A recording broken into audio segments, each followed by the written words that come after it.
నా ప్రియమైన సహోదరులారా, మనము ఒక చోట ఉద్యమమును చూడాలంటే అక్కడ ఉన్న ప్రజలందరూ కూడా ఏకాత్మ ఏక హృదయం గలవారై ఉండాలి.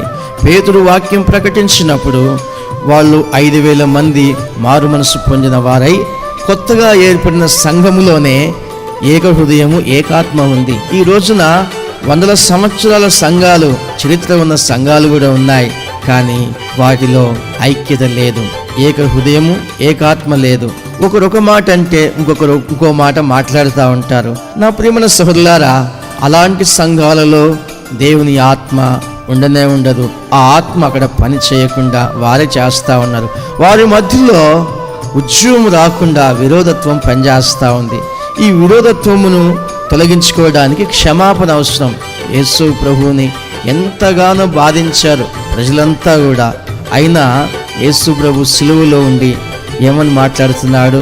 దేవా, వీరు ఏం చేస్తున్నారు, వీరు ఎదుగురు గనుక వీరిని క్షమించు. ఎంత మంచి మాట! ఎంత ఓపిక కలిగిన వ్యక్తి! ఎంత కొట్టారు, ఎన్ని బాధలు పెట్టారు, అంత బాధ పెట్టినా క్షమించాడంటే ఈ రోజున ఎవరో ఒకరు నిన్నేమో బాధ పెడితే నువ్వు క్షమించగలుగుతున్నావా?